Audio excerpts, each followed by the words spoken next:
Ignite na zatovavy mirehitra nolohevitra banjen'ny tanora vavy adventista enigny sy efajato avy amin'ny faritra Dianasy Sava izay manatanteraka lasinasa mandritra ny 5 andro eto Antsiranana.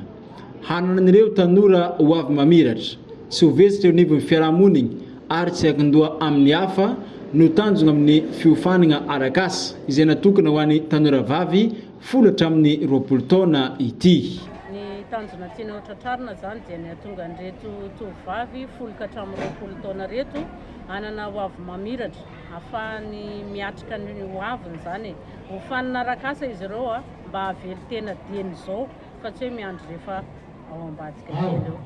Dieny izao izy dia mahay asa tanana dia mampidi-bola amin'izany dia ho lasa fomba fiainany tsy ho vesatry ny fiarahamonina rehefa lehibe. Vonina izara ny traikefa izay anagnany ireo mpampiofagna ary nampanantegna fanome zato isan-jatony ho an'ireo mpiofagna fa ny fahazotoagna sy ny herim-po no tsy ambaratelo ahafahana mahazo sy mafy ireo zavatra ianarana.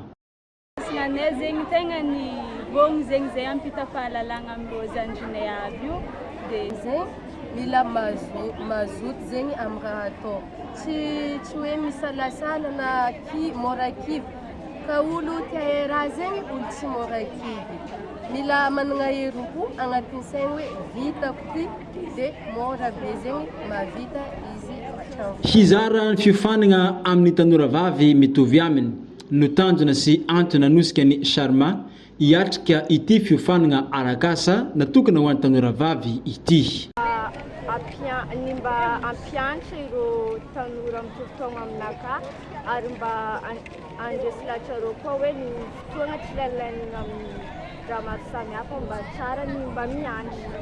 Fiofanana momba ny lafiny ara-pagnahy, coupe et couture, crochet, fanaovana décoration no agnisan'ny fiofanana izay sitran'ireo tanora ireo araka ny fagnazavan'ny tompon'andraikitra. Totosa androany 20 Jolay tao amin'ny école Bon Pasteur ny fanokafana izany tamin'ny fomba ofisialy.